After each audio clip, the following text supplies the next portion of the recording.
You don't connect with an avoidant by sending more texts. You don't connect by explaining yourself better, loving harder, or proving you're different. And if you've been trying to figure out the perfect message that will finally make them open up, respond faster, or lean closer instead of pulling away, this is where everything shifts.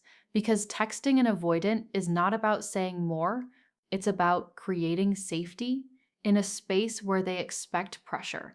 It's about becoming calm where they expect chaos. It's about connection without demand. And if you understand this, you stop chasing replies and you start building emotional gravity. The first mistake most people make when texting an avoidant is texting from anxiety instead of stability. When they don't respond quickly, your nervous system reacts, your mind starts racing. You reread the last message. You wonder if you said too much. You wonder if they're losing interest. And before you even realize it, you send another message to close the gap between you and that uncomfortable silence. But to an avoidant, that second text doesn't feel like care. It feels like pressure. It feels like expectation. It feels like someone stepping closer when they already needed space. Avoidants are highly sensitive to emotional demand, even when it's subtle. A simple, "Are you okay?" can translate internally to, "You owe me reassurance." A "Why are you distant?" can translate to, "I'm about to be controlled." And they shut down, not because they don't care, but because their nervous system reads closeness as risk. So if you truly want to use text to connect with an avoidant, the first shift is internal. You regulate before you send. You breathe before you react. You allow space to exist without trying to fix it. Instead of double texting, you pause. Instead of demanding clarity, you offer calm. Instead of escalating emotion, you keep your energy steady. When they feel no emotional chase, no urgency pulling at them, something surprising happens. They relax, because for once, closeness doesn't feel like being cornered. It feels optional. And optional closeness is the only kind they can step into freely. An avoidant does not fall for intensity. They fall for emotional safety. And emotional safety through text is created in small, subtle ways. It's in the tone. It's in the pacing. It's in what you don't say. Long emotional paragraphs early on can overwhelm them. Deep vulnerability too fast can feel like responsibility they didn't agree to hold. Interrogating questions about feelings can feel like an emotional spotlight they aren't ready for. Instead, connection builds through lightness and consistency. A simple message sharing something that reminded you of them without attaching expectation. A calm check-in that doesn't demand a response timeline. A playful observation instead of a heavy emotional discussion. When your texts say, "I enjoy you," instead of "I need you," they breathe differently. When your energy says, "I'm good with or without immediate validation," they don't feel trapped. Safety is built when they know responding is a choice, not a requirement. And here's the truth that might be hard to hear. The more emotionally self-contained you are, the more curious they become, because they're used to intensity. They're used to people wanting more than they can give. But when you show up grounded, warm, but not consuming, you become different. You become someone who feels like peace instead of pressure.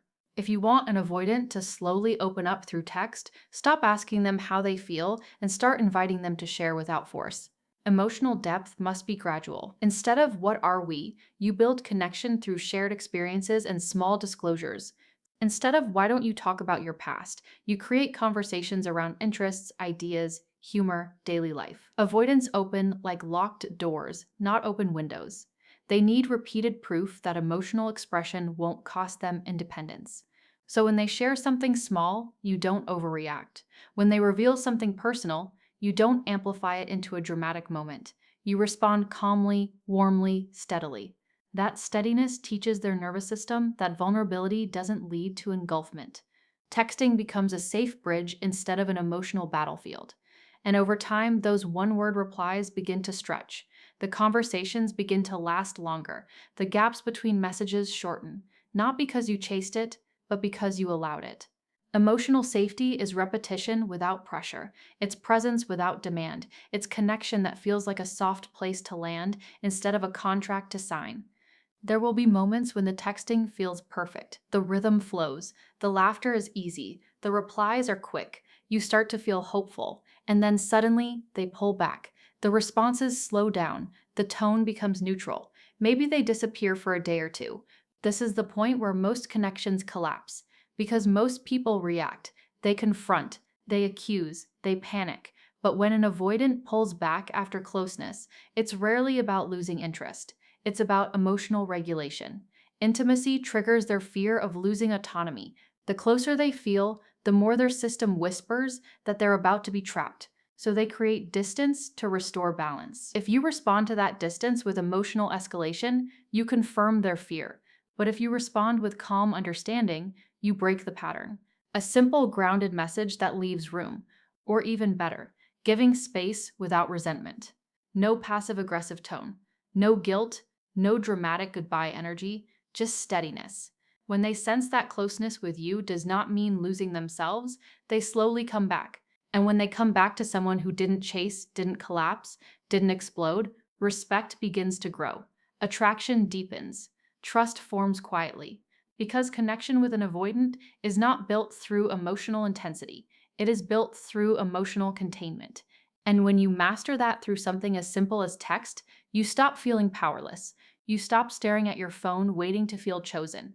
Instead, you become the grounded energy that feels safe enough for them to step toward.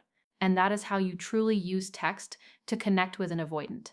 And this is where your power deepens. Because once you understand that connection with an avoidant is built through containment, the next shift is even more subtle. You stop trying to secure the bond through constant communication. You start allowing silence to exist without assigning it meaning.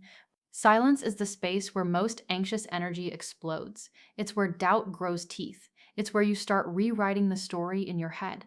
But to an avoidant, silence is not abandonment. Silence is regulation. Silence is how they return to themselves when closeness starts to feel overwhelming. So when they leave you on read, the worst thing you can do is interpret it as rejection. The worst thing you can do is send a follow-up that carries wounded energy. Did I do something? Why are you ignoring me? I guess you're not interested. Those messages don't create connection. They create emotional obligation. And obligation feels heavy to someone who already fears being emotionally responsible for another person's stability. Instead, you let the silence breathe. You return to your own life. You ground yourself in something real, outside of the phone screen. And when you respond, you do it from steadiness, not fear. Because when they come back and feel that you didn't crumble in the quiet, something inside them relaxes. They begin to see you as safe. Not because you tolerate distance endlessly, but because you don't weaponize it. Now let's talk about frequency. Text too much and they suffocate. Text too little and the connection fades. The balance is not about strategy. It's about attunement. An avoidant often communicates in waves. There are moments of warmth and moments of retreat. If you match their warm moments with warmth, but don't chase during their retreat, you create rhythm instead of friction. The mistake is overcompensating. When they pull back slightly, you increase effort. When they respond briefly, you send longer messages. When they take hours, you send paragraphs. This creates imbalance. Instead, mirror the energy without punishing them. If they send a short message, keep it light. If they engage deeply, meet them there. If they slow down, allow space without dramatic withdrawal. Consistency does not mean constant. It means stable presence. It means your tone doesn't swing wildly depending on how fast they reply. Avoidants are extremely sensitive to emotional volatility. If they sense that your mood depends on their texting behavior, they feel pressure. But if they sense that your emotional state is steady, regardless of response time, trust builds slowly, because now they are not carrying the weight of your regulation, and that changes everything. There will also be moments when conflict enters through text. Maybe something they said hurt you. Maybe they disappeared longer than usual. Maybe you feel unseen. This is where connection is either strengthened or destroyed. If you confront with accusation, they retreat. If you explode emotionally, they shut down. But if you communicate calmly and clearly, something rare happens. You show them that conflict does not equal chaos. Instead of, "You always do this," you say, "When there's long silence, I feel disconnected. I just want clarity." Notice the difference. One blames, one expresses. Avoidants expect emotional ambushes. They expect arguments that escalate into demands. When you speak in grounded statements without attacking their character, you reduce their instinct to flee. And then, the most important part, you give them time to process. Do not demand immediate resolution. Do not flood their phone with follow-ups if they take hours to respond. Processing is slow for them. Emotions feel heavy. But if you allow space after expressing yourself, you show strength instead of desperation. And that strength is deeply attractive to someone who fears emotional storms. Another powerful way to connect through text is appreciation without intensity. Avoidants often carry silent fears of being inadequate. They fear being criticized. They fear not meeting expectations. So when your messages consistently highlight what you value about them without attaching pressure, it builds something profound. A simple acknowledgement of their effort, appreciation for their consistency, recognition of something thoughtful they did, not exaggerated praise, not emotional dependency, just grounded appreciation. When they feel seen without being demanded from, they soften because now connection feels affirming instead of draining. Many avoidants grew up associating closeness with criticism or obligation. So when your words feel warm but not consuming, it rewires something small inside them. They begin to associate you with safety instead of stress. And that shift doesn't happen overnight. It happens through repetition, through tone, through steadiness, through showing them that connection with you does not mean losing themselves. And finally, understand this deeply. You cannot text your way into changing someone's attachment style. No perfect message can heal wounds they are not willing to face. Texting can build safety, it can create openness, it can encourage closeness, but it cannot force transformation. If you find yourself constantly calculating what to say, constantly shrinking your needs to keep them comfortable, constantly overfunctioning to maintain connection, pause. Connection should not feel like walking on glass. The goal is not to become smaller, so they stay. The goal is to remain secure while inviting them closer. If they continue to retreat despite your steadiness, despite your emotional regulation, despite your balanced communication, then the truth becomes clear. Connection requires participation from both sides. Using text to connect with an avoidant is about becoming calm, grounded, emotionally contained. It is not about abandoning your own needs. When you show up secure, you give them the opportunity to meet you there. And if they choose not to, you still remain whole. That is the real power, because the most attractive energy to an avoidant is not pursuit. It is stability. It is someone who can love without clinging, express without attacking, and stay steady in silence. When your texts carry that energy, you stop trying to control the outcome. You start embodying connection itself. And whether they lean in slowly or not, you no longer lose yourself in the process. And when you reach this level of steadiness, something unexpected begins to happen inside you. You stop obsessing over what to send next, and you start becoming more intentional about why you're sending it. Because texting an avoidant is not about keeping conversation alive at all costs. It's about creating an emotional environment where both of you can breathe. This is where emotional curiosity becomes powerful. Instead of texting to get reassurance, you text to share presence. Instead of fishing for validation, you offer lightness. A simple observation about your day, a thought that made you smile, a shared memory that doesn't demand reliving it intensely. Curiosity feels different than pursuit. Curiosity says, I wonder what you think about this. Pursuit says, I need to know how you feel about me. Avoidants lean toward curiosity because it feels open-ended. It doesn't trap them in emotional performance. And when they respond, even briefly, you don't interrogate the depth of it. You let it exist as it is. That restraint communicates confidence.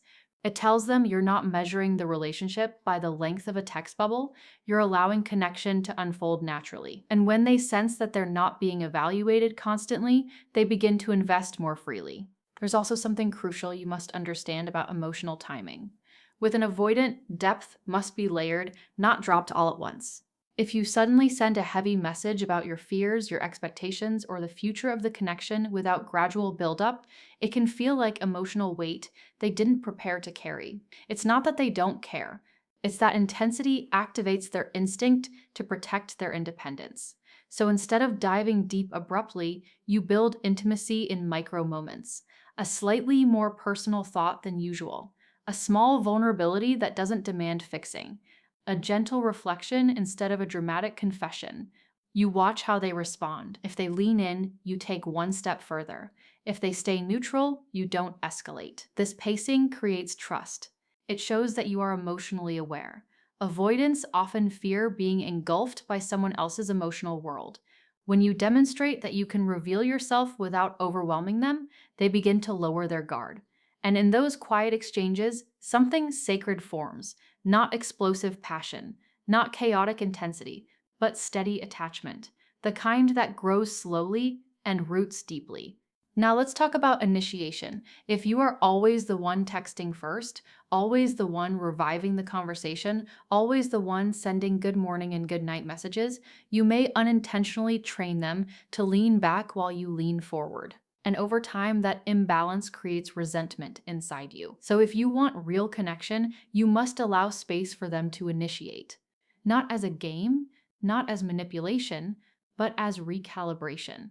You pull back slightly. You stop filling every silence. You allow them the opportunity to feel your absence in a healthy way. Avoidants often don't recognize value until there is space to notice it. When you constantly provide emotional availability without pause, they can unconsciously take it for granted. But when your energy becomes balanced, when you are present yet not overextending, they begin to step forward more. And when they do initiate, you reinforce it gently. You respond warmly. You show appreciation for their effort without exaggerating it. This teaches their nervous system that reaching out leads to connection, not pressure. It builds positive association with vulnerability, and slowly, initiation becomes more natural for them. There will also be moments after emotional or physical closeness where their texting shifts noticeably. Maybe you shared something meaningful, maybe you spent a day together that felt deeply connected, and then afterward, they become quieter. Shorter responses, longer gaps. This is not necessarily loss of interest. It is often emotional recalibration. Closeness activates fear. Intimacy reminds them of dependency, so they create distance to regain a sense of autonomy. If you panic during this phase, if you confront them with, "Why are you different now?" you intensify the cycle. But if you remain grounded, if you continue texting lightly without escalating the emotional temperature, you communicate safety, a simple message that keeps things normal. No heavy follow-up about what the closeness meant. No pressure to define it immediately. You allow the experience to breathe. And when they see that intimacy with you does not automatically lead to emotional entrapment, they begin to trust closeness more. Over time, those post-intimacy withdrawals become shorter. The distance decreases because you responded with stability instead of fear. But here is the most important truth of all. As you learn how to use text to connect with an avoidant, do not abandon yourself in the process. Emotional containment is powerful, but suppression is not. There is a difference between being secure and silencing your needs. If you constantly feel anxious, unseen, or unvalued, that matters. If you are always adjusting while they remain rigid, that matters. The goal of mastering communication is not to twist yourself into the least threatening version of you. It is to show up regulated, honest, and balanced. When you text from that place, you are not performing, you are expressing. And if they respond with effort, with growth, with gradual openness, then the connection evolves naturally. But if they remain distant despite your steadiness, if they avoid depth indefinitely, if they rely on you to carry all emotional weight, then the most loving thing you can do is acknowledge reality, because true connection requires two regulated nervous systems willing to meet in the middle. Texting can open the door, it can create warmth, it can build trust, but it cannot replace mutual effort. So as you apply these shifts, remember that your calm energy is not a strategy to win someone over. It is a reflection of your own emotional maturity. And whether they step forward fully or not, you remain grounded. You remain whole. You remain someone capable of loving without losing yourself. And that is the deepest form of connection anyone can offer. And when you truly accept that connection requires two willing nervous systems, you begin to approach texting with a different kind of strength. You no longer text to secure the bond. You text to express your authentic presence. That shift is subtle, but it changes everything. Because an avoidant can feel when someone is texting from fear of loss versus texting from grounded interest. When your messages are fueled by anxiety, there's a hidden urgency in them. Even if the words look calm, the energy feels tight, and avoidants are highly attuned to that tension. It makes them brace. It makes them step back. But when your texts come from a centered place, when you've already soothed yourself before reaching out, the tone is softer, it's lighter, it carries an unspoken message. I enjoy you, but I am okay regardless. That energy feels safe. It feels non-demanding. And that safety is what allows an avoidant to lean closer without feeling like they're walking into emotional quicksand. There will be days when their responses feel dry, one-word replies, delayed reactions, conversations that seem to lose depth. This is where most people spiral internally. You start comparing how they texted before to how they're texting now. You search for hidden meaning. You assume disinterest. But often, dry texting from an avoidant is not rejection. It's emotional conservation. When they're overwhelmed, stressed, or processing something internally, their communication becomes minimal. Not because you don't matter, but because they retreat inward when life feels heavy. The key is not to overcompensate. Don't send 3 enthusiastic messages to revive energy. Don't confront them with frustration immediately. Instead, match the tone calmly. Keep it simple. If they're brief, you're brief. If they don't expand, you don't push, and then you return to your own life. You don't wait around hoping they'll suddenly transform mid-conversation. You maintain your rhythm. That consistency communicates emotional independence, and independence is something avoidants respect deeply. When they feel that you're not clinging to every text exchange as proof of connection, they relax, and ironically, that relaxation often leads them to re-engage more fully later. Now let's talk about vulnerability through text. Many people believe that opening up quickly builds intimacy faster, but with an avoidant, vulnerability must feel like an invitation, not an obligation. If you send a deeply emotional confession and then subconsciously wait for them to match it, they will feel pressure. They may even withdraw because they sense expectation. Instead, vulnerability should be self-contained. You share something meaningful, but you don't demand reciprocity immediately. You allow them to respond at their pace. If they acknowledge it briefly, you accept that. If they don't dive deep right away, you don't punish them with distance or sarcasm. Over time, as they witness that your vulnerability does not come with hidden contracts, they begin to mirror it slowly. Avoidants open in layers, and each layer requires proof that they won't be engulfed or judged. Your calm response to their small disclosures is what encourages the next one. When they share something slightly personal and you react with warmth instead of intensity, you reinforce safety, and that safety becomes the foundation of deeper emotional intimacy. Another powerful shift happens when you stop trying to decode every message for hidden meaning. Avoidants often communicate directly but minimally. They won't always use poetic language. They won't always send long affirmations. Their consistency is often quiet. They might check in casually. They might remember small details. They might send something random that made them think of you. These gestures may seem subtle compared to grand romantic expressions, but for an avoidant, they are significant. If you dismiss those small efforts because they're not dramatic enough, you miss the connection forming beneath the surface. Instead, acknowledge those moments. Respond warmly. Show that you see their effort, not with overwhelming praise, but with genuine appreciation. This reinforces that their way of expressing care is noticed, and when they feel understood rather than criticized for not being more expressive, they feel safer continuing to invest. And finally, there comes a moment where you realize that using text to connect with an avoidant is not about mastering technique. It's about mastering yourself. It's about regulating your fears before they become accusations. It's about choosing grounded communication over emotional reaction. It's about allowing connection to grow at a pace that feels steady instead of urgent. When you embody that energy, texting becomes simple. It becomes natural. It stops feeling like a strategy session and starts feeling like an extension of who you are. And if the avoidant in your life chooses to meet you halfway, something beautiful can grow. Slowly, quietly, securely. But if they don't, if they remain distant despite your balance and clarity, you will recognize it sooner without losing yourself in the process. Because the real transformation in this journey isn't just about connecting with them.